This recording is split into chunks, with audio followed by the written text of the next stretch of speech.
My guest today grew up in Scientology and had her child stolen by Scientology, and we're going to get into it.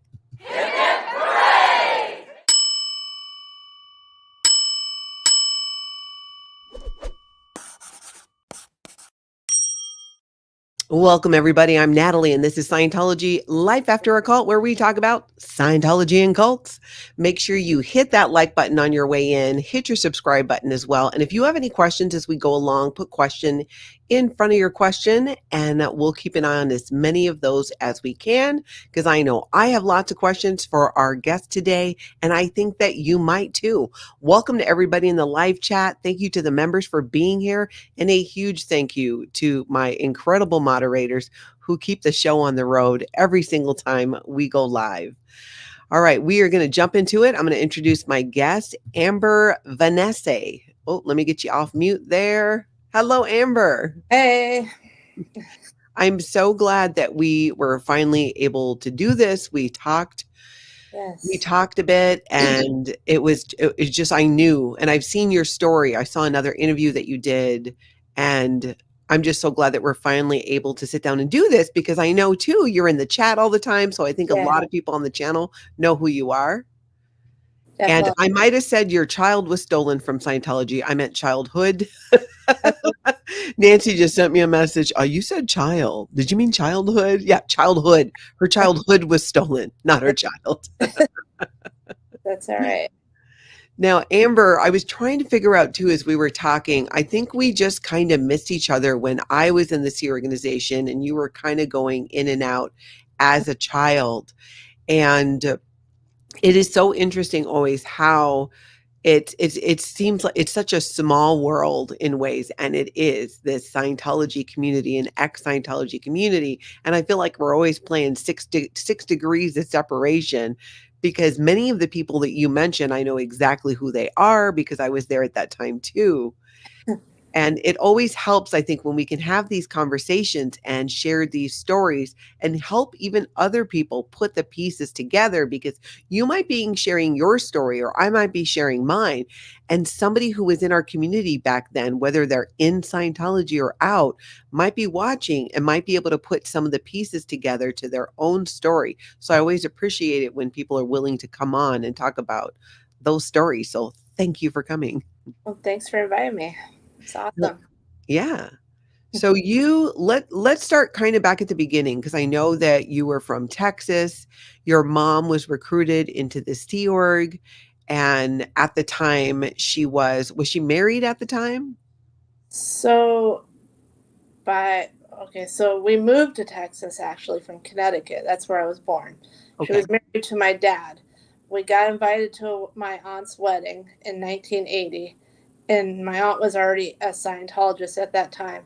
And it must have intrigued my mom or something. And I don't think she was very happy with my dad. I don't know the whole story because I don't really know my dad very well. Mm-hmm. So she decided she wanted to stay there in 1980, and my grandparents were also there and said, hey, no, you need to go back to Connecticut and get a divorce and do the right thing. So then she did that, and about 6 months later we wind up moving to Texas and living with my aunt for a little while. And the man that did the ceremony, his name was Jeff. Him and my mom got together, and I don't know how long they were together, but they got married pretty fast, I'm pretty sure. And he was a Scientologist. He was a Scientologist, because he did the ceremony for my aunt. Sure. So he did like a Scientology wedding. So yeah, then they got married. My mom and Jeff got married, and I want to say that's like 1981 when they got married. And how old were you? I was 4. Mm-hmm. 4 years old, and he was a roofer, and I think she went right into being staff, because I remember being at the Austin org like all the time. I knew all the staff members there. I would take my naps there in their big, it was like their auditorium, and they had that picture of Ron with the watch and the Mm-hmm. and Yeah. like So that thing would creep me out. It was like a huge picture, and that room was really dark, and I'd have to sleep in there a lot. Do you recall if you were the only child at that time, or were there other kids that were there doing the same? No, there were other kids there. There was I went to Apple School, so a lot of the Apple School kids were at the Austin Org with me a lot of the times. Like, And Apple School is one of those schools, Scientology schools. I remember my cousin went to an Apple school. They must have been all over the place because there was one in yeah, California. You're saying there was one there in Texas, yeah, and the children of Scientologists would be sent to these schools. So you're there, you're in school, your mom marries a Scientologist, yeah. but she And marries a Scientologist who turned out to be kind of a scary person. that was the second guy after him. Oh, okay. Yeah. But Jeff was also kind of abusive. He liked to spank me with his belt, and for some reason, my mom, every time she got with a guy, that was my new dad, and I don't know why she would do that. I had a dad, but she would. That was my dad. I got a new boyfriend or a new husband. That was my dad. So she would let them discipline me, and like I'm remarried, and I don't my husband doesn't discipline my Yeah. daughter, So The I don't know. experts say is the step parents shouldn't be disciplining the children when they have, especially a parent there. Yeah. Yeah. So yeah, so Jeff was her second husband after her second marriage after my dad. So And um, this is when your mom then gets recruited to be in the Sea Org yes, and her husband. yes, they for some reason they buy a house, and then all of a sudden we're going to sell the house and go to Los Angeles and be in the Sea Org. Mhm. And that was, and I remember that day because we went out to eat, and I was like, no, because I actually liked um, living in Texas. I mean, I had my grandparents there, I had my aunt, I had family, and Yeah. it was normal. I mean, it was staff. My mom was on staff, but things were like we went on vacations, we did stuff. Yeah. Um, so then I was like, no, I don't want to leave everybody. And, yeah, so we went to LA, and we went. It was just me and my mom with her friend and her son, and Jeff was supposed to meet us there. Mhm. So yeah, so we drove there, and I was about 83, I think it was. Yeah. And then she goes into the Sea Org. Mhm. And She so then goes, what happens with you at that point? so right away when we got to Los Angeles, I got sent to a babysitter, and I didn't see my mom. Um, I went to the Spanish guy's house, and they wanted to shave my head because I guess right before I got there they had a lice outbreak, and my mom said no shaving her head. So thank God for that. Yeah. But How many kids do you think were there? Or was it what was this daycare like? Was this a family? Were these other Sea Org members? I think they were just Scientologists. I don't think they were SEERG members. Mhm. They had like a house kind of close to the to Pack, Mhm. and there was quite a bit of kids there. I don't know how many were. I don't know how many like parents were Scientology or SEERG members, or I don't really know. Mhm. I just know that me and the kid Zach, both our moms went to the EPF, and we didn't see them. We didn't see them until, and then someone would pick us up at like midnight or 1 a.m. Mhm. And at that time you didn't have to sleep in a dorm, so my mom had like a apartment in Mhm. Edgemont, which Yeah. is down the street from Pack, um, and so we would sleep there. And then when Jeff finally got there, we he like had to do some stuff. I don't know. You have to do like some stuff before you could get in the EPF or Like if whatever. you have an out qualification or something, Yeah, you yeah. have debts you need to pay off. Was he doing in Scientology, it's called like a project prepare to come into the Sea Org? That's it. Yeah. So was he then allowed to he would live with you at the Edgemont? Yeah, he was living we had like a studio apartment, and Hmm. he was the one that would pick me up at night and take me home while my mom was at ASHO. Okay. So your mom finished the estates project Yeah, force yeah. and then was working as a Sea Org member at ASHO, Mm. but you were still in the daycare of that other family, but Yep, then your stepdad would pick you up and bring you home and then you'd stay there. yeah. And then I don't know. He was working on his thing, and she was in the Sea Org. So yeah, I spent most of my days at the daycare. So Hmm. and then he decided. Um, it was right after Christmas because I remember Christmas, and he decided, I'm taking all you guys' stuff and I'm out of here. And he left a huge box with, I think it said something like sorry and my mom's name, and then all the bills that they owed from living, whatever they racked up in living in Austin. So, um, so yeah, so then that caused her to have to get go into the dorms because she couldn't afford to keep that apartment. So was he paying for the apartment I because think he must have. which Yeah. would make sense. So he was working there in Los Angeles to pay off these debts. He could come into the Sea Org. Yeah. So he's paying for this studio apartment at the Edgemont. And Yeah. you and your mom are living there as well. But you're saying all of a sudden, one day, boom, he picks up, takes everything except a box of bills that he leaves behind and leaves you guys there. Yep. Yep.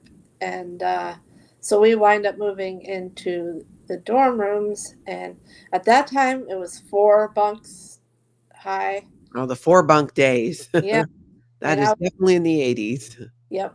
And I was very excited because I get to sleep at the top and touch the ceiling. And it was awesome. And So you lived in, how old were you then? about 5 or 6, 5. So you lived in a dorm with your mom in the Sea Org. You're 5, you're 6 years old. You're Yeah. climbing up Yeah. 4 bunk beds. Yep.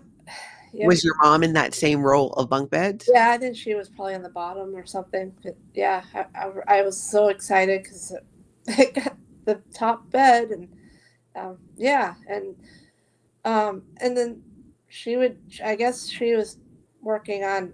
She probably had gotten in ethics because of Jeff leaving. I'm sure. I'm sure she had gotten in trouble, and so she would just leave me there. I didn't go into the Cadet Org or the CEO. I don't even know if that was established yet, in the 80s, early Yeah, 80s. and that's the Cadet Estates Yeah, organization, yeah, right?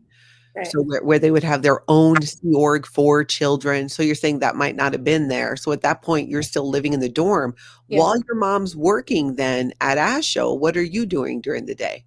I whatever little toys that Jeff left me, I had like a speaking spell. Do you remember those? I Yeah. had so I'd sit in the halls and play with that, in the dorm room halls. And whenever I was hungry, I'd go find my mom, and she would give me money to go to the canteen, and I'd get something to eat, and then I'd go back up there and sit in the halls. Or I explored the basement also. So you weren't in, what happened to the daycare? Was the daycare something that had to be paid for? Yeah. So Okay. all that, like the apartment, the daycare, she couldn't afford it. So Yeah, that was, on $47 a week, if even that. yeah, I'm not even sure what the 80s was for pay back then. Mhm. Yeah. Yeah. So then you're in the dorm there.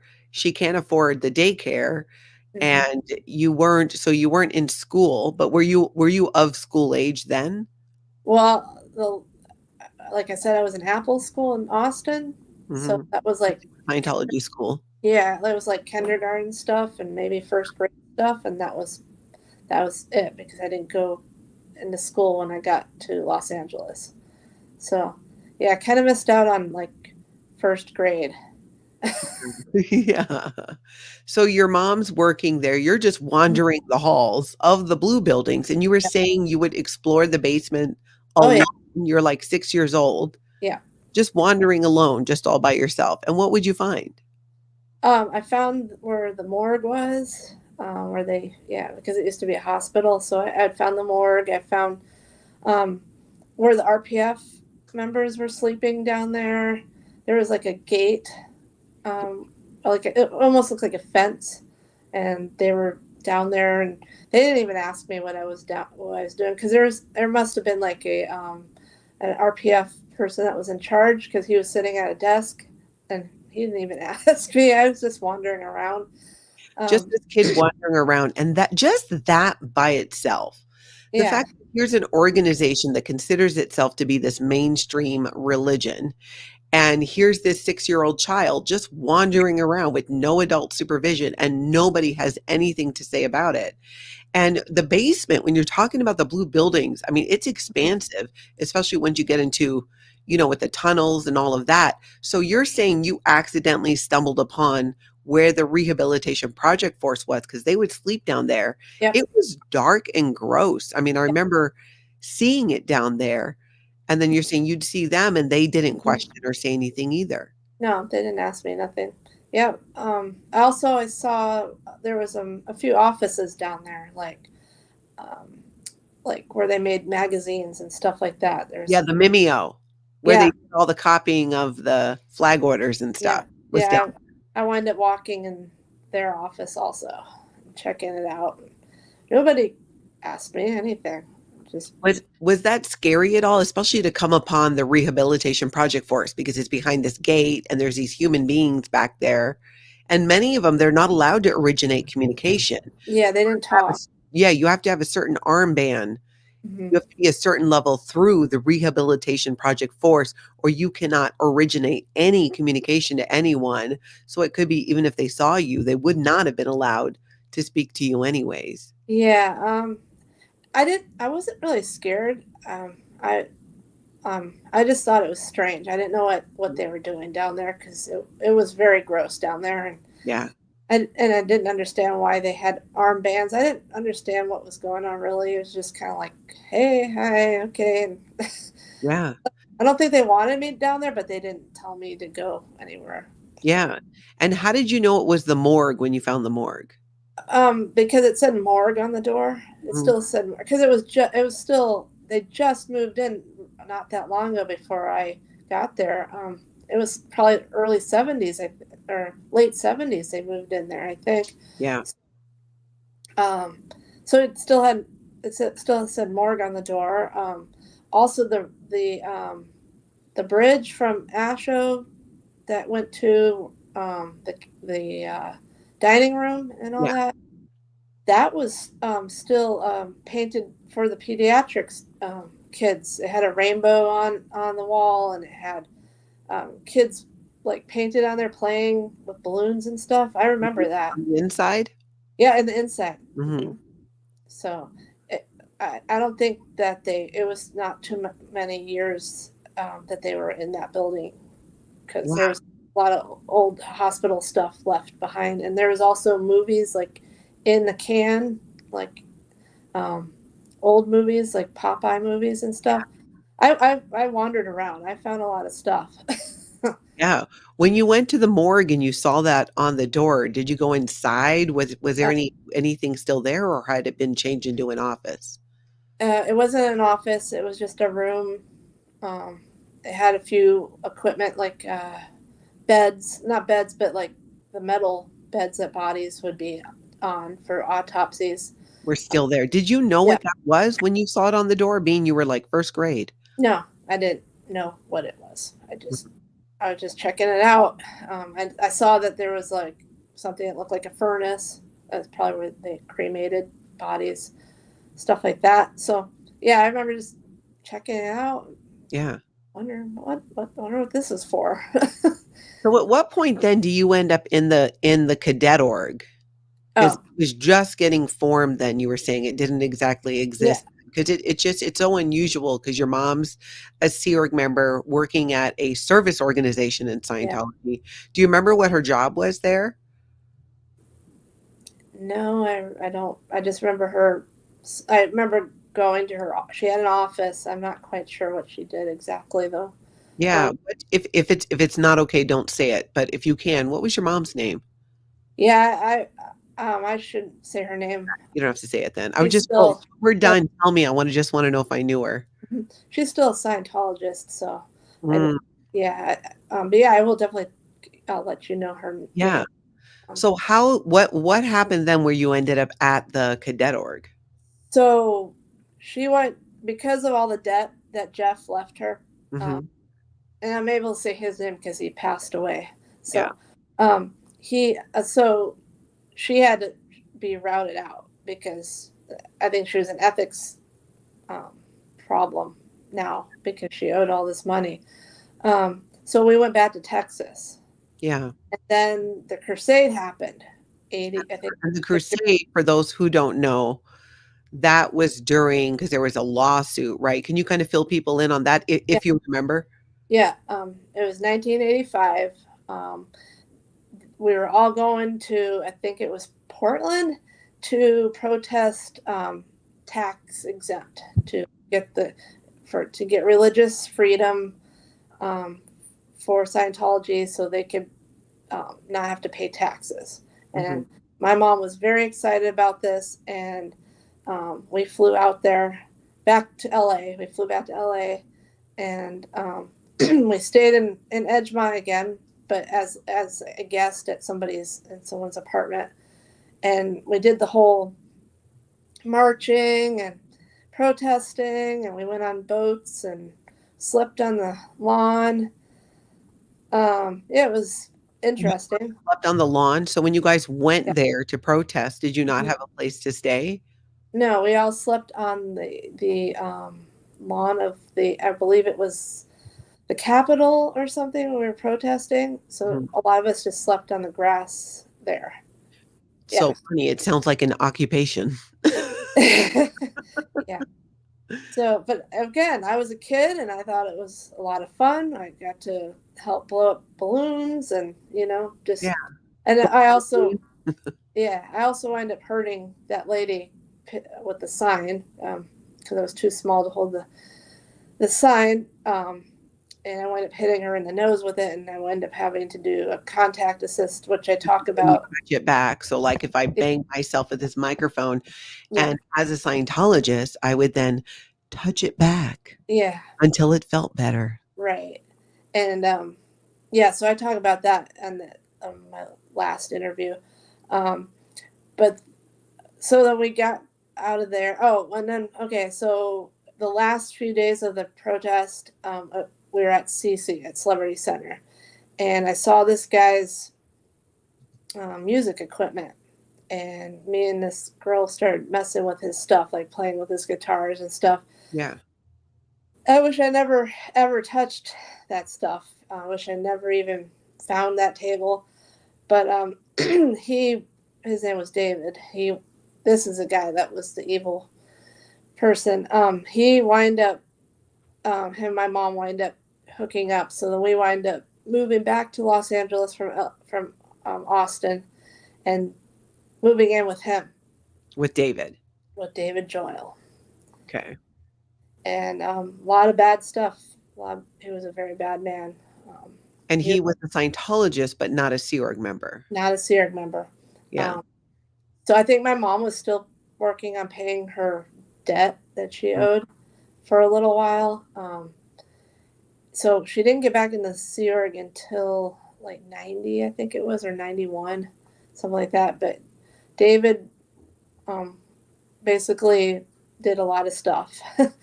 So um, Did David join the Sea Org as well? no, They no. broke up before then because your mother was married to David We and they never got married, thank they didn't God. get married. So they were together. Yeah. Are you comfortable sharing some of what happened during that time? Yeah.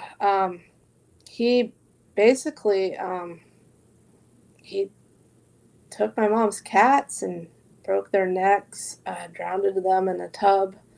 Um, he was a really bad guy. He did some really evil things to her animals.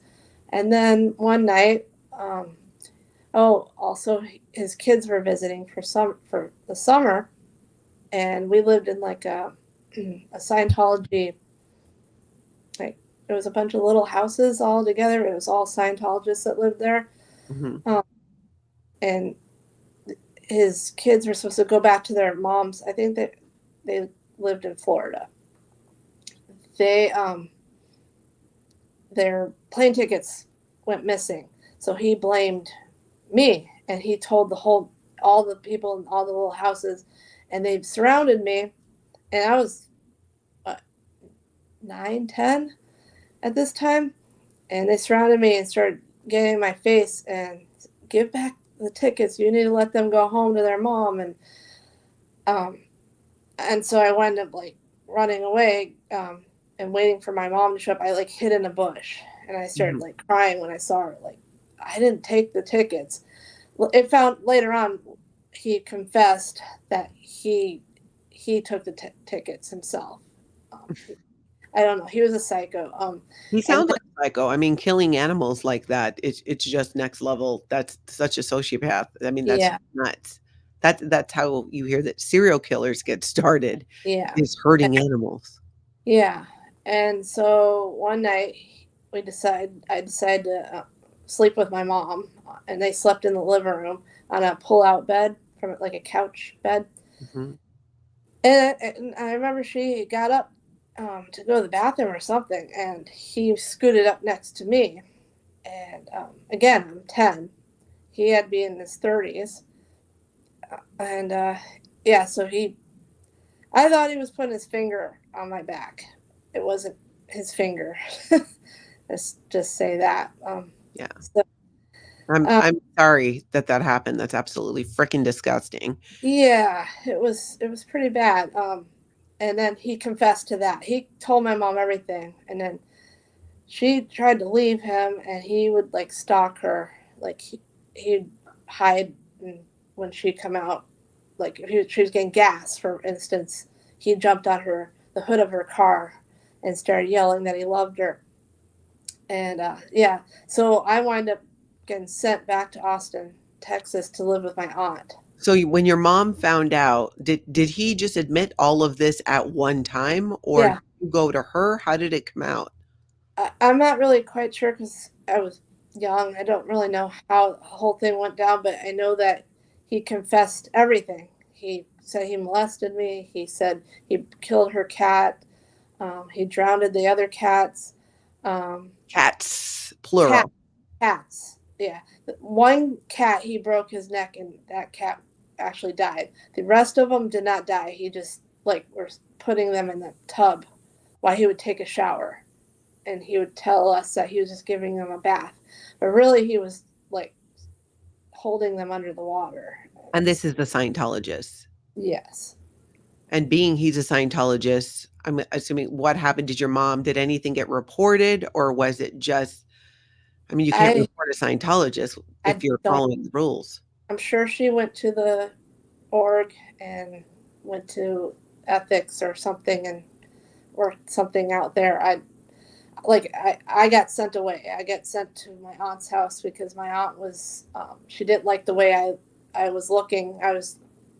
My hair was a mess. I was not being taken care of. Yeah. I had ringworm really bad. I had like gland problems. It was bad. Um, so my aunt took me, who was also a Scientologist, Mhm. and she She's the took. one who got your mom into Scientology. Yes. So your mom stayed in LA in the Sea Org? She wasn't in the Syria yet. Okay. Yeah. So by the time I stayed with my aunt for a year. My aunt asked me, my aunt told me that I was making her go bankrupt. So I needed to decide where I want to go. Do I want to live with my grandparents, my dad, or my mom? You And were making her go bankrupt because I, she was needed to feed you? yeah, Or yeah, that's what she told me. And later on, as an adult, my mom actually told me the reason they were going bankrupt was because they did a faulty roof job because they owned a roofing company, and they didn't do something on a roof, and they got sued and they lost, and that's why they went bankrupt. Had nothing to do with me, a 10-year-old um, who didn't know what the heck bankruptcy was, but yeah. yeah. So she gave me a choice who I wanted to live with, and I should have said my dad or my grandparents. I chose my mom. Chose to go back to my mom. Um, at this time, she was working at Mace Kingsley when I got back. Which is a Scientology. For those that don't know, Mace Kingsley audits children And it's where a lot of Scientologists send their kids for auditing or to be handled. Yeah. And that's where I met the Obolinski brothers, because Okay. my mom was carpooling them, all three of them, to school every day. So, yeah, and that's how I met Danny Muster also. With that Mace Kingsley. Yep, because he was there also. So while your mom then was working at Mace Kingsley, you were able to go to school. Like, were you going to school then there? Yes, for a minute. Yeah. Wasn't very long. Um, and so then after that, a little bit after that, we moved to the Shangri Lodge, Hmm. and a lot of recruiters go to the Shangri Lodge. So one night, a bunch of recruiters came, and all the kids that lived there, The org recruiters. the recruiters, came, and I was 12 years old. So all these recruiters came and recruited me and a bunch of other kids that lived at the Shangri Lodge, and we all got put on the EPF. The kids that I was on the EPF with, they wind up leaving. They didn't make it, and I wind up stuck on the EPF for a good 6 months, maybe a year almost. I was almost 13, so it was almost a year. Hmm. And that is where I learned. I don't know if I'm allowed to say. I'm just gonna say. That's where I wind up having to clean a miscarriage out of a shower. I was 12 years old. Someone had a miscarriage. A Seerg member, I'm assuming. I didn't know what a miscarriage was, but it had a form, um, and the person that was in charge of us told me, just clean it up. It was just someone had a bad monthly. So Oh, I didn't know until later on in my life, when I've had my own miscarriage, that I was like, oh my goodness, that's what I wind up cleaning up. So at 12, you were 12. I was 12. Um, yeah, and I had men's boots on, and men's jumpsuit, because they didn't have anything to fit me, and I was a small person, so I'd always be running around in men's clothes. And yeah, and then finally, I just wasn't making it. I don't even think I got past the BSM, the first course. Basic study manual. Yeah, because my schooling was Yeah, you hadn't been in school. not very much, on and off. I think the most schooling I had at this time was living with my aunt, because I actually went to a public school. So that's where I was in third grade. Mm. So yeah, so by the time um, I wind up getting out, and I'm thinking, okay, I'm going to go home now. I'm going to stay with my mom again. Well, then she decides to go into the Sea Org. So at this time, it was 1990. I just turned 13, and she went into the Sea Org, and I already knew all the people because I just got out of the EPF. So I Yeah. knew. So I just hung out with her while she did her EPF, and then she got put at the HGB, which is in Hollywood. Hmm. And then I got put in the Cadet Org. So 1990, I got put in the Cadet Org. So then you go into the Cadet Org, which is where the children would be of Sea Org members at that time in their own organization. For those that don't know, it was very Lord of the Flies. It was kids in charge of kids, and then there would be an adult that would I mean, would you even say in charge? But explain what your experience was like at that time. It was like living with all your bullies 24/7, because it was horrible. Everybody was so mean. So even the cadet coordinator was Nedra Coey. I don't know if you knew Nedra. Nedra, was she really thin with Thin, really straight hair? I mean, yeah, like a boy cut kind of hair yeah. style. She, um, She also she hated me. Everybody was just awful. Vicki Owen was our teacher, and Nedra Coey was a cadet coordinator.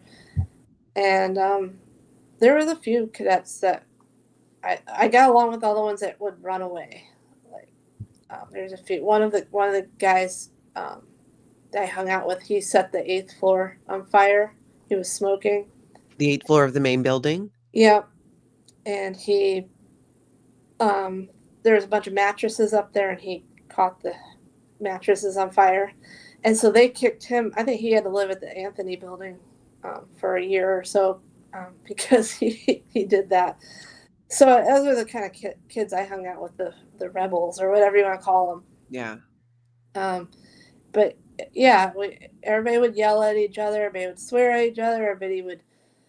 We would, when we're supposed to be going to school, one of the orgs would say, "Hey, we need you guys to come file for us," or even like our day of school would be writing letters to public. Hey, why aren't you coming back? We miss you. Come do a course or whatever. All those letters that people get in the mail. Wait, what do you mean that would be your day of school? That would be our that would be our writing. That would be like, okay, everybody, we're going to write letters to have people come back to course and stuff. People that haven't come in a while. So they tried to claim that that would be your schooling because you'd be writing writing letters to people who had something to do with Scientology to get them to come back. Yeah. Little kids. So would you guys type them or handwrite them? Handwrite them. Yeah. Yeah. And so I was in there, and I was going to school for like a minute, or if you want to call it school. And then my mom's part of the organization at the HGB wasn't paying, so each org had to pay for you to go to school. They'd have to pay the Cadet Org for you to get any kind of schooling. So my mom's org was not paying. And that was ASHO, the Advanced St. Hill Organization? No, it was HGB. Oh, okay. So that means she was at the building, which today is over by, is the testing center, the HGB? No, the HGB is down the street, right? Yeah, where the museum is. Yeah, okay. The management building. So that's where the big buses were. I'm trying to give context to people who might not have been there. So recently, with recent protests where they would go to watch the buses be picked up in that area where they would go behind the gate. So she worked there at the time. So she was Scientology management at that point. Yeah, she worked. I don't know exactly what she did. And so I wasn't going to school, so I would just sit with Nedra Coey in the Cadet Org all day until the kids would come back from school. So I was like, this is bogus. And I'm going to go back by the Shangri Lodge because I had a whole bunch of friends over there. And the Shangri Lodge was, if I remember, it's an apartment area, right? It's a big, huge apartment building. Was there a pool there? Yep, a swimming pool. Actually, Danny Mustard's mom was the manager. Sue, she was the manager there. So and were there Scientologists all who stayed there, or were there Sea Org members staying there? No, no Sea Org members, except for I'm going to take that back. If a Sea Org member was sick or passing away, they would rent an apartment for them to pass there.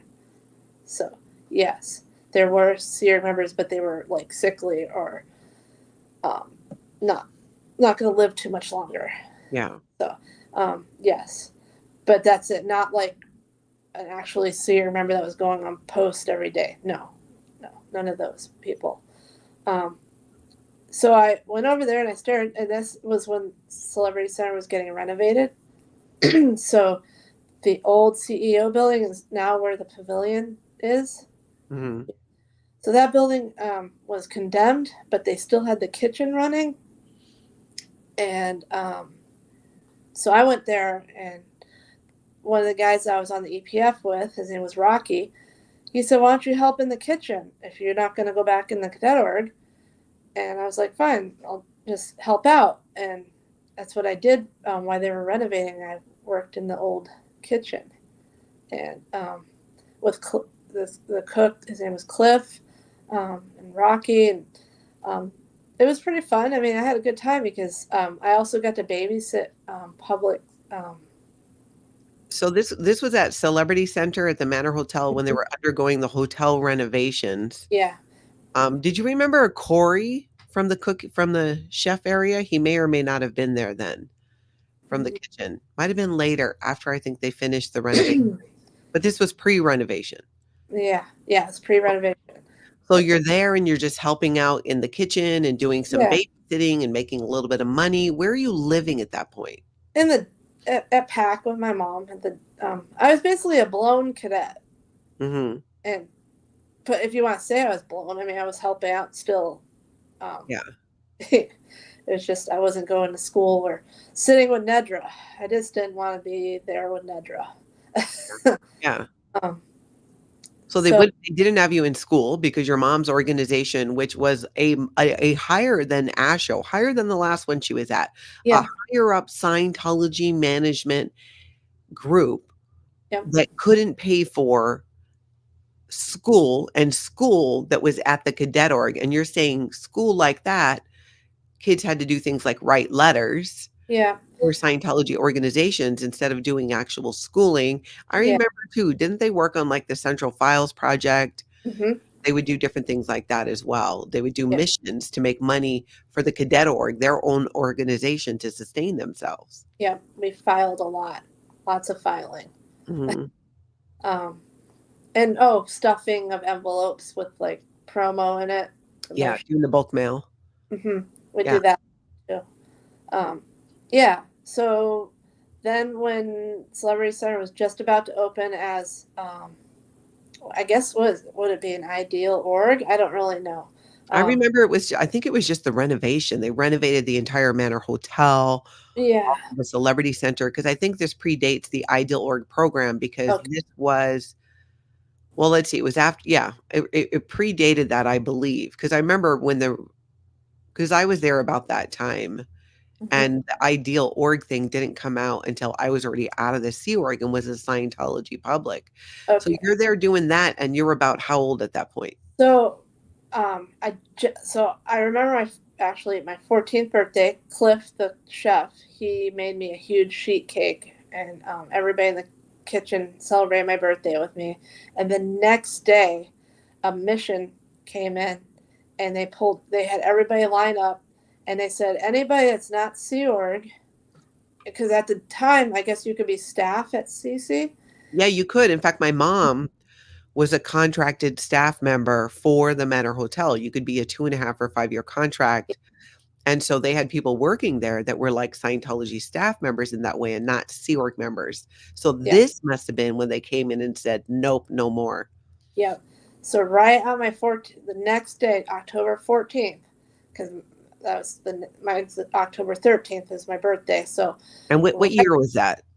it was um, 1991. Okay. 1991. So yeah, so whole mission came. They said anybody that's not in the Sea Org, sorry, you have to leave or get on the EPF and join the Sea Org. Hmm. So that included me, and so I got put back in the Cadet Org. But at somehow, I guess my mom worked it out for the HGB to start paying for me To go to to go. school? Yep. So that's when we started renovating the ranch. So Okay. 1991. And what did that look like? What did that involve? The ranch. Ren Well, so you're saying the kids were renovating the ranch? yeah, the Pack Ranch. Hmm. Um, that we would be shipped up there by buses or the back of a truck with a tarp over us. Um, What? so Why was there tarp over you to cover up how many kids were in the back of this truck? I'm sure that's why it was. They told us this will be it's just fun and we'll put a tarp over you, but I'm pretty sure it was to not show how many kids were in the back, basically, because they put like, there probably was like 10, 15 of us shoved in the back of a truck bed, and then they would Pickup put, truck? yep, a pickup truck, and then they'd throw a tarp over us. Had to have been hot. Yeah, it was gross because everybody's breath was Yeah. dripping. So Scientology and the Sea Org at this point is taking children and putting them in the back of a truck Mm-hmm, and trafficking them to go do labor mm-hmm, and covering it up with a tarp so nobody can see that they're trafficking these kids. So then yeah. they take you to the pack ranch. And what kind of work did you have to do? So it used to be a correctional school for boys. So we had to, with sledgehammers, we'd knock down old bunk beds and walls. And inside of some of those bunk beds, we found like old drugs, like cocaine and stuff, bags of cocaine. Um, What did you do with it? um, I think Nedra took them and probably tossed them. I don't really know. Um, Mhm. we and then yeah, we didn't have hard hats or glasses or nothing. We pulled a lot of weeds. Um, we got the pool set up, so that was running. Got the kitchen set up because the plan was everybody at the pack ranch was, it was going to be kind of be like the gold ranch where all the cadets were going to be moved up there, so there would be no more cadets at pack. Mhm. So that's what the whole plan was. And then the riots hit. The LA riots. Yep. Yeah. And so everybody, all all the kids, Sea Org kids, also cadets, CEO kids, all the kids got put up to the ranch to get away from the riots. And because there wasn't enough beds and rooms, all the Sea Org kids stayed at the ranch, and all the cadets and the CEO kids went to a campground, and we stayed there. And we stayed under, again, tarps. We didn't have tents. We had tarps, like a big, huge tarp tied on a rope, and we all slept under there together.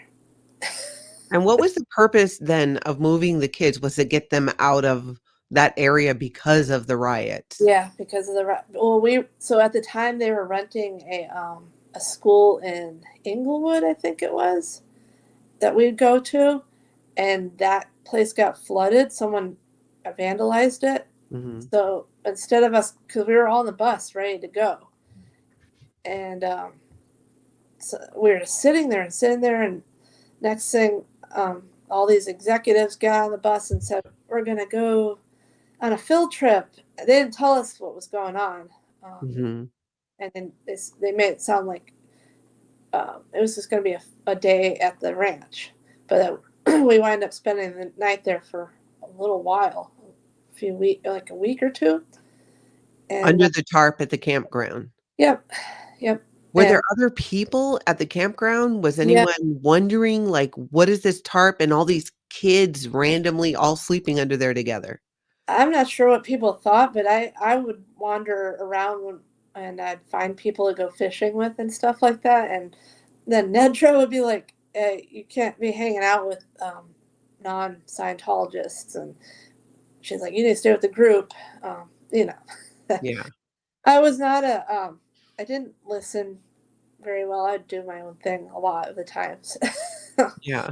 But yeah, we didn't have any clothes. We had nothing. So we all had to give our keys to our dorms to, so, and some people went and got stuff for us. My mom was stuck at the HGB, so I didn't get anything but a turtleneck and some shorts, I think. So For 2 weeks. yeah, How did they feed you at the campground? somebody brought like a bunch of food up to the Mhm. campground. And for everybody who's following along here with this story, I want to remind you that this was a time too in Scientology's history where David Miscavige was getting custom European suits made, where, he was really living the life. Meanwhile, in Hollywood, children are being put in the back of a truck and trafficked for manual labor with a tarp put over them Yeah. for Scientology in the name of Scientology. Mm-hmm. Yep. Yep. That was a lot of fun. So what happened then after? So then the riots are over. Did they allow you to go back? Did you return to your work working at the pack ranch, renovating the ranch? So yes, we all went back to LA, and then like in my other video, I said that this guy named Mr. Burns, he kept on coming up to me and saying, "Hey, you're getting too old to be a cadet," and stuff like that. So I think he got my mom and two recruiters to get me on back on the EPF, because I'm pretty sure it had a lot to do with him. I'm pretty Yeah, sure. Mr. Burns was like all over the place at that time. He was a senior Sea Org member. I mean, he was, I forget what his rank was, but he had a really high rank. I remember that. And he had a lot of clout. Mhm. And, you know, what he said went. And I know he was recruiting at the time too. And he was doing a lot to train Sea Org members. If I remember correctly, it was like to get their basics in. They were doing all kinds of drills and different things. So Yep, then you went back, and then were you sent to the Estates Project Force? So you were then put on Sea Org boot camp training. it was like And pretty. how you've not been in school for years at this point. No, I mean, if you want to call it some schooling, I mean, we did some once in a while. We may have done like a math project or something, but it Yeah. wasn't anything like you're supposed to be doing. Mhm. And So then so then what ends up happening on the EP, I mean, because how do you get through the EPF without having the schooling and, you know, just being able to, unless I guess if you were doing courses and that's how, you mm-mm. know, your ability to read and learning all of those things happened. I mean, yeah. Luckily, I've always been a good reader, so I mean, that's one thing I've been good at. How I got through the EPF the second time, it was very hard, like the first time. Um, but oh, hi, Danny, love you. Um, yes, it took a while, and then Celebrity Center decided they. I was recruited for Celebrity Center. Okay. Okay, so Celebrity Center said, we want our own EPF. So I was one of the first EPFers at Celebrity Center. Oh, And they wanted their own boot camp for their yeah, celebrity center people. yeah. So for some reason, it was a lot easier. I don't even know how I got through it, because I was struggling at PAC. And then when I got to Celebrity Center, I was pretty much done. And then I was a CERG member. And I got put as Erin talks about her, Sunny. Yeah. Um, I was under Sunny. And it was going to be a word clearer under Sunny, and we're going to work in the I was going to work in the like the classroom, In the course room at CC, course room. at the Yeah, celebrity center. with Sunny. And Okay. she was going to be my senior. Yeah. Now was going to be, did that happen? For maybe a month, I was with her, and then all of a sudden, I got put at the Manor Hotel in the kitchen again with Cliff and all the staff. Actually, Sergio Belinsky's dad was the dishwasher there. Ivan? Ivan, he was washing dishes when I got there, and then So was this before he went on to be the commanding officer of I, the Advanced Organization of Los Angeles, or did he? yeah, it's funny when I heard that he was an executive and all that stuff. I was surprised, because when I met him, he was in the kitchen doing dishes. So Wow. I don't know the whole story there, but Sure. yeah, So you're back there, but this time you're a Sea Org member. I'm a SEERG member, and my job You're was how old at this time? probably around 15, because Okay. yeah. Um, so my job was to work in the dining room and set up the tables for the CEO and the president. And I don't know what happened to Ivan. He left, and then Justin Farmer became the dishwasher, and he would never get dishes that I needed. So I'd always not have the president's table set up like the CEO's. And at the time, it was Karen Hollander, Mm-hmm. and her husband's name was Alan. Mm-hmm. And she would tell Alan every morning, pull Amber out into the hallway and show her the organization board. And show her where my name is next to the CO's. And he would yell at me, get in my face and just yell so loud. And if I try to explain to him, hey, I don't have enough dishes, you're backflashing. Make it go right. Yeah, and Because backlash in the Sea Org is basically talking back yeah, or not giving what they consider an appropriate answer, which is basically yes, sir. So asking a question about what you've been ordered to do is backlash even. yeah. So yeah, he was my verbal abuser every day because I couldn't. There was nothing I could do to make that table like the CO's. It was Mhm. just impossible. And yeah, so I wound up in the kitchen working there and doing the dining room, and I wind up being all by myself in the dining room, serving 3 meals a day by myself. Um, At very 15. what Yeah, at 15. at 15. Yeah.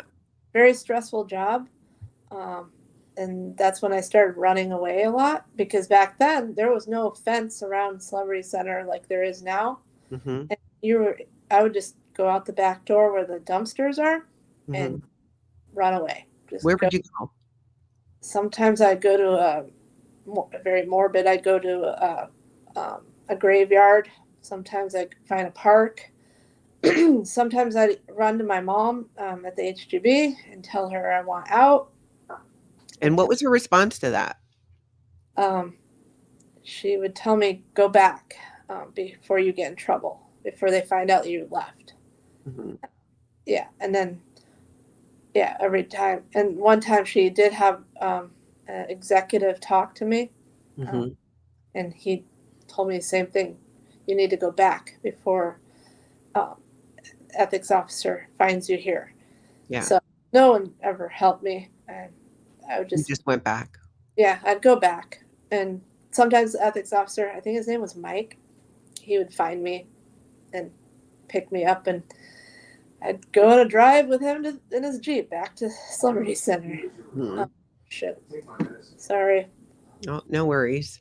So then at what point then you're 15, you're working in the Sea Org at that point, you're at Celebrity Center, you're working in the dining room, you're blowing often, you're taking off, and then, they're just returning you right back there.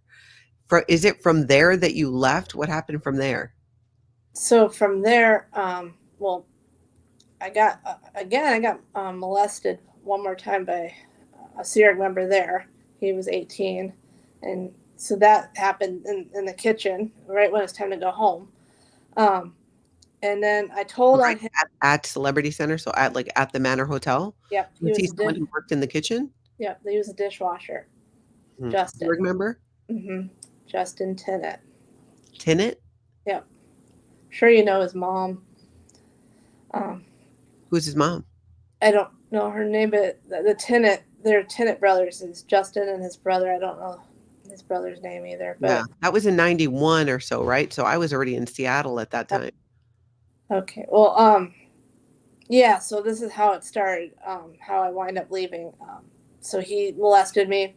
I told on him the next day. I got him off me. He was holding me down, and I got him off me. But um, thank God I did get him off me because it could have been a lot worse.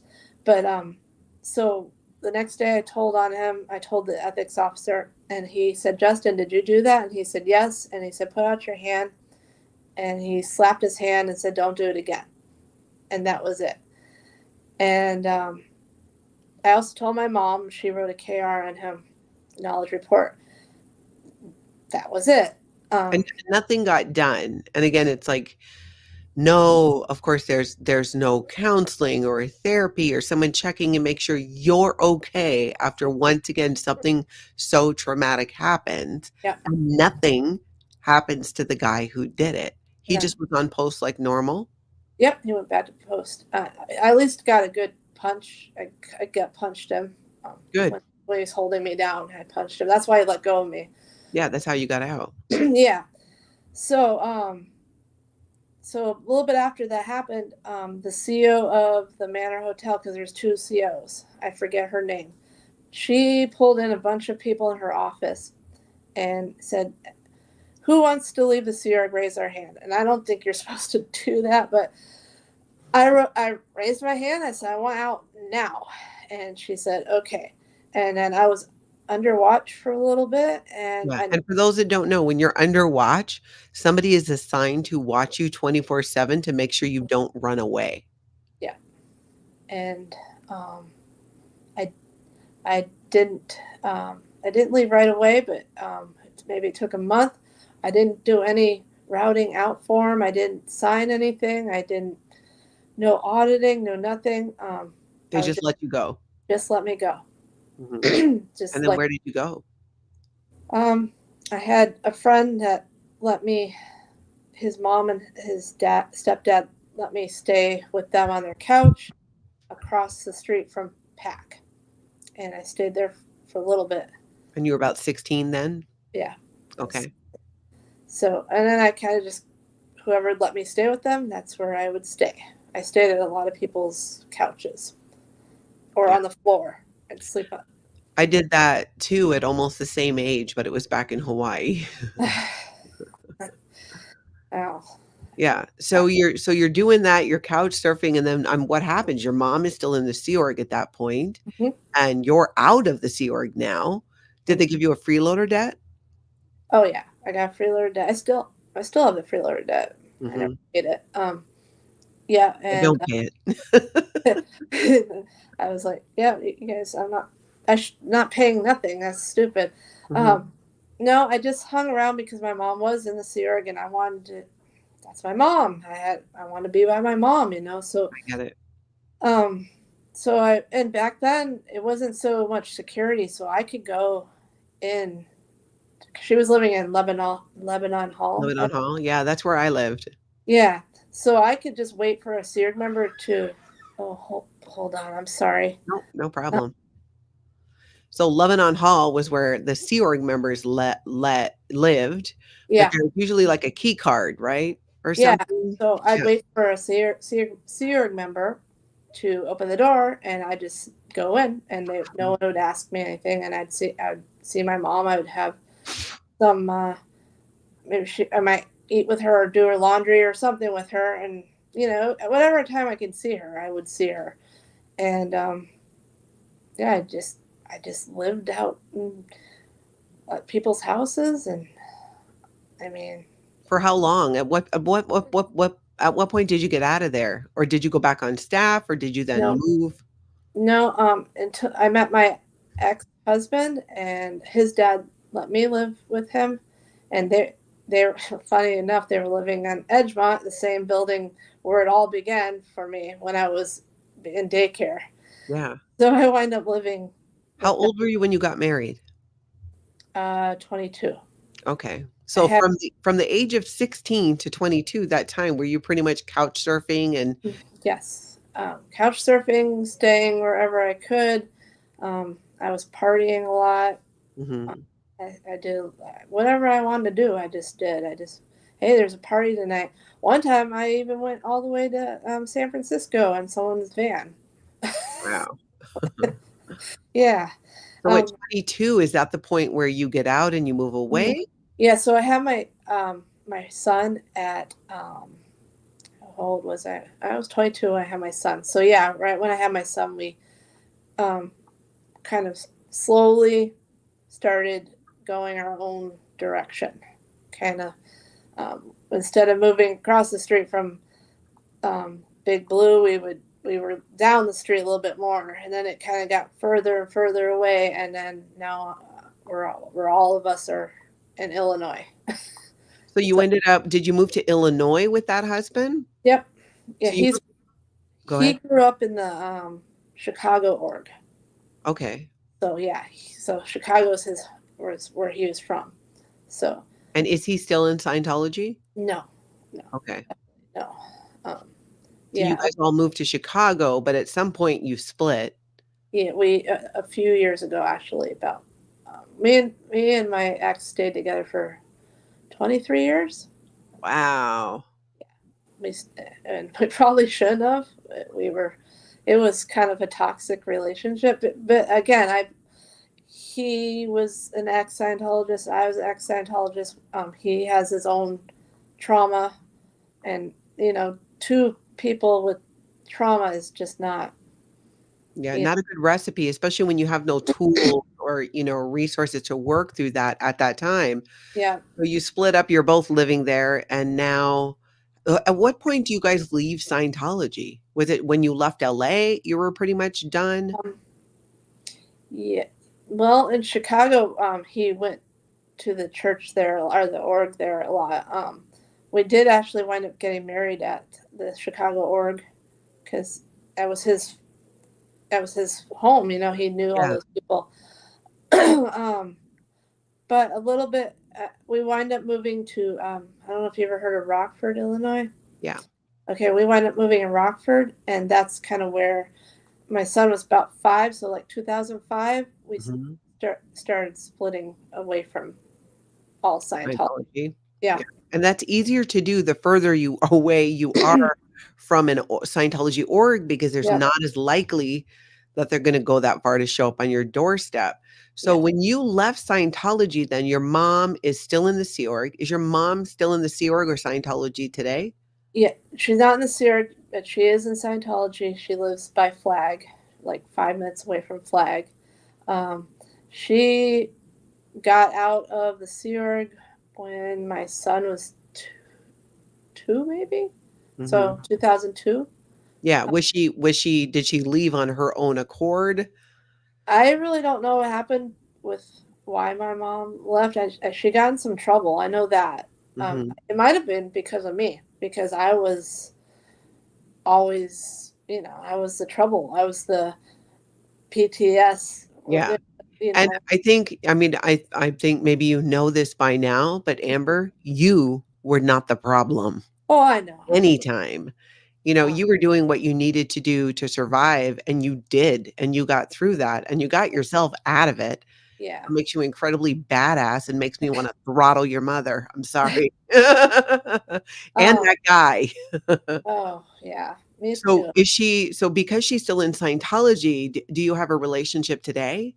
I still talk to her. We're not super close, but like she'll like text me once in a while. Um, I don't talk to her often because we argue about her beliefs, and it's always um,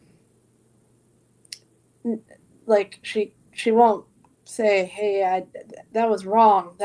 She won't say that. She just feels like nothing really bad happened. But no, I know how it is to be hungry. I know how it is to not have a place to live.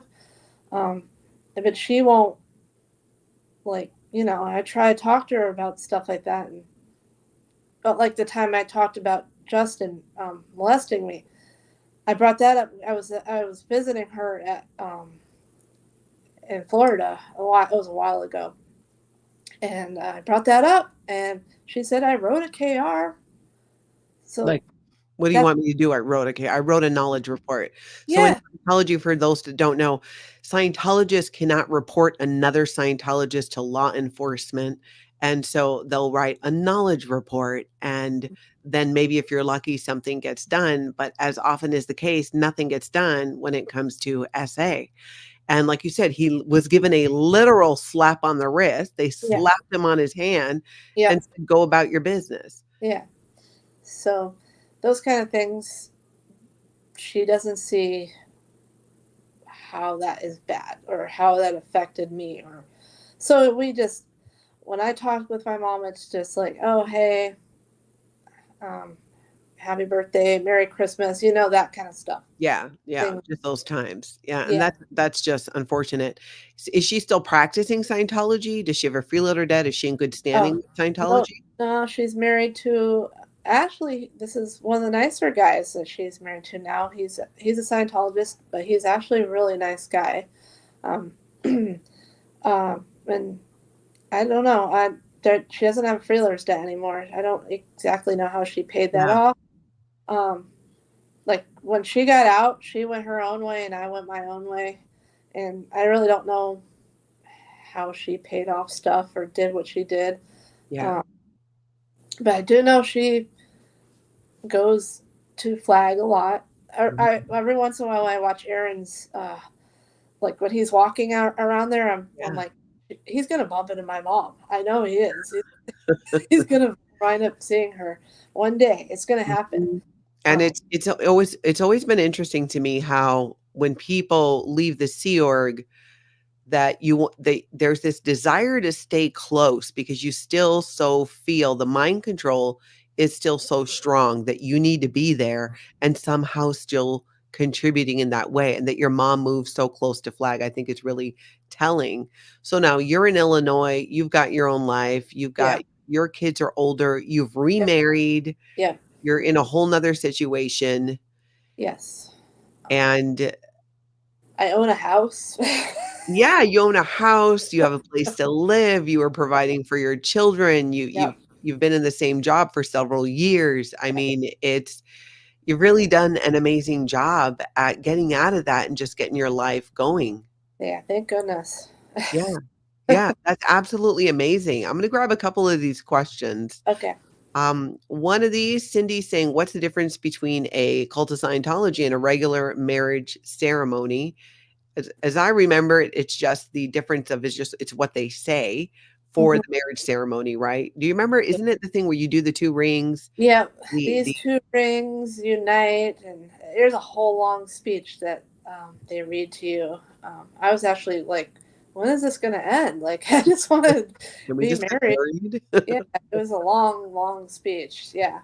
Uh, YC Girl says, "2 survivors right here. I call them heroes as they all are successful and willing to help others escape." That's very kind of you, yeah. NYC Girl. And I know looking at Amber, that is absolutely what I feel about her. During Okay. the apocalypse, I want you on my team because you Uh, are a survivor. I think you guys, you and Aaron, and I'm so happy that there's like a foundation that's Mhm. um, helping people. Just like for the longest time, I was the one that was just the bad apple, and that stuff just happened to me. And then I found you guys, and I was like, oh my goodness, I'm not the only one that went through so much crap. So yeah, no, I think Natalie, you're the warrior, definitely. Oh, no, So, I appreciate that. And well, welcome to the basket of bad apples because we're all here together. And if leaving Scientology and turning away from it and fighting against it makes somebody a bad apple, at least in the eyes of Scientology, then yeah, then so be it. Here we are, a bunch of bad apples having a great old time. definitely. Someone's asking, Gnome, were you at the Mace Kingsley Ranch or the school? I was at the school that was they were renting from a another church, so they had like part of the building was rented out. So yeah, I never went to the actual ranch. Thank goodness, because that sounded like a nightmare. Yeah, yeah, we've heard stories about that. Joe says this conversation needs shared whenever possible. It's diabolical. I would absolutely agree with that. There's so many aspects to your story that touches on so much. And it just blows my mind that Scientology has amassed so much money, even back then, so much money. But what do they take care of the staff? No. Do they take care of the children when they were there in the Sea Org? No. The way, I mean, I just can't get over this truck thing or what you had to clean up in the bathroom. Uh, That just that just blows my mind. And that was at a time too when it wasn't okay for Sea Org members to have children in the Sea organization. And so there was all this pressure. I had my daughter in 1990 after huge pressure was put on me and my husband at the time to yeah, end that pregnancy so that we wouldn't have to leave the Sea organization. yeah. So And some poor woman miscarried in the bathroom and just left it and didn't say nothing because she probably didn't want to get in trouble. That's probably what that's happened. exactly what I was thinking. She didn't want to get in trouble. Yeah, unfortunately. So yeah, and I didn't know what it was until it happened to me. So Yeah. oh well, it does suck, and I think about that sometimes, and I hope that person's okay. Yeah, Yeah, me too. And unfortunately, there were so many. yeah, yeah. It really, it's horrible. Yeah, All right. I'm gonna get it together and we're gonna do these comments. it's okay. I wasn't sure if I should have even said that. No, it's totally fine. It's totally fine. I I mean, I get it. I had a miscarriage in the Sea Org when I didn't know that I was pregnant Yeah, and I didn't know what was happening. it's horrible. You don't forget that's No. something that was going to be your kid. That was going to be your baby. I And there's lost no three, unfortunately. you did? And then Yeah. yeah, I'm So so sorry. yeah, it's sad, but we move on, and I guess we're stronger for it, right? Yeah, and we do better. We learn and we do better. Yep. Nana Nana Boo Boo. Amber, I am just so very sorry that everyone failed you when you needed protection the most. I hope you know in your heart how very worthy you are as a human being. Thank you for being here. Thanks. Appreciate it. Yeah, we feel that way too. Me and Taz says, Amber, sorry you went through this. You're doing great this evening. Thank you. Jenny says, horror upon horrors. Amber, I hope that you've processed that none of the things that happened to you were your fault. You are beautiful and worthy, sending so much love your way.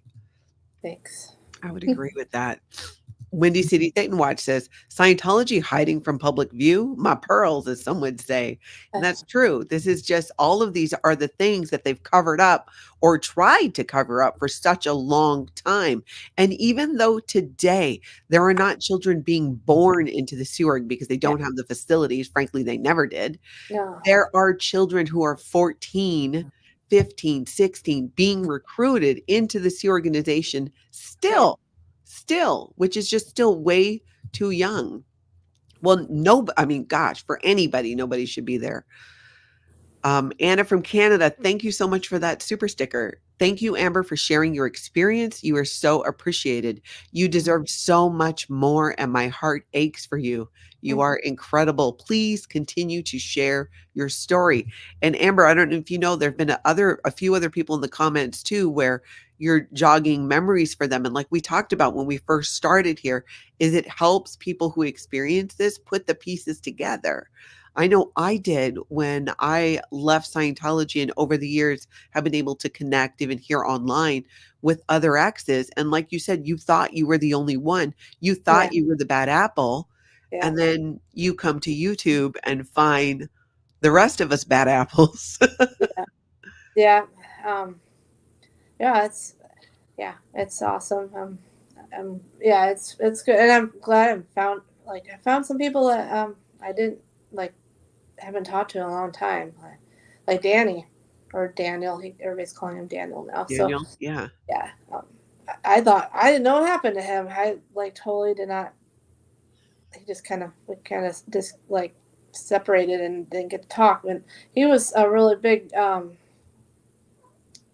he was a good person in my life, I guess I should say, because he was like a big brother to me, basically. That's good. Yeah, he was a good kid. Fat Grammy's asking, did you ever attempt to go to the authorities? No, because we were always told you don't tell the police on another Scientologist. Yeah. And I didn't know it was going to happen if I did that. Mm. They've really put the fear in your head. You can't do that kind of stuff. Or who Yeah, knows? it's like a suppressive act to report, Scientologists to the authorities. Yeah. So no, I should have, but no, I never did that. Does this is a great question from Corn Freak. Does your mom know that you're speaking out now? She does not. So she doesn't watch YouTube. She does not know. We'll see what happens. Yeah. And Anne's question, Amber, how old is your mom?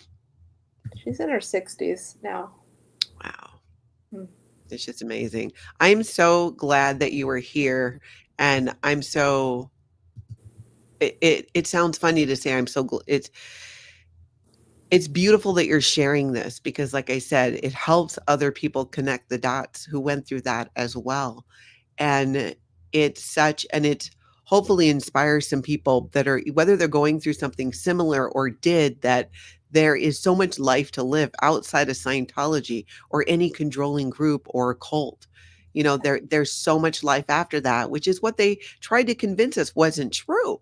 the Yeah. whole time, that you were just gonna fall on your face and that, you weren't gonna have your immortality and all that stuff, Yeah. and it's all lies. So I think it's really brave of you to come forward and to share this with everybody, and I'm glad you're here, and I'm glad you're in the chat.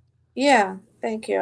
I think the reason I'm doing it now is because I have not a great heart. I have AFib, so I want my kids to know my how my life was. It just, you don't know how long you have left, Yeah.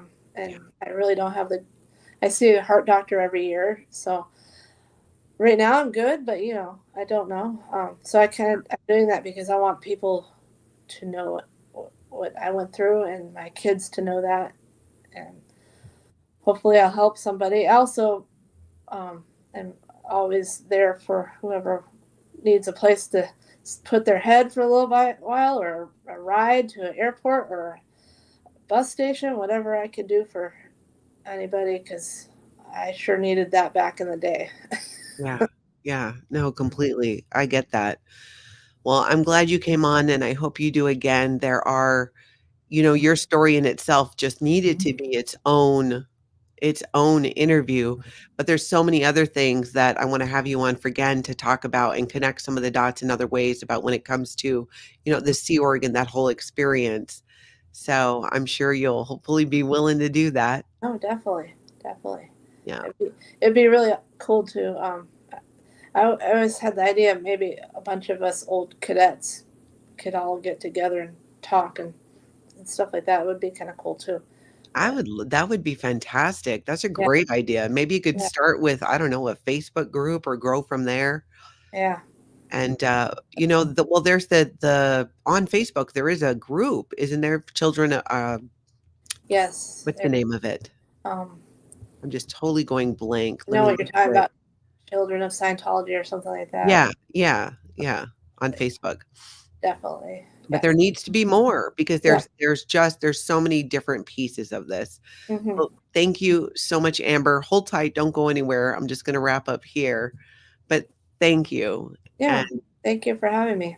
I'm so glad that you shared this, and I can't wait to see you more. I love seeing you in the chat. Amber came out to Minnesota. I got to meet her in person at Yeah. Tony's Celebration of Life. That was absolutely wonderful. That was very beautiful. I loved your sister's little dance. It was Yeah, awesome. it was Very. great, and thank you so much for that I call it my beautiful spin air, but it's got a picture of Tony and I on it, and it hangs, and I Oh, have it in the bedroom, and I love it a lot. I really appreciate that. awesome. It was really sweet that you did that. Yeah. I'm glad you like it. I do. All right, you hold tight. Everybody else, thank you for being here. Please hit that like button on your way out. If you're not already subscribed to the channel, please do. In the meantime, I hope everybody has an amazing cult-free evening.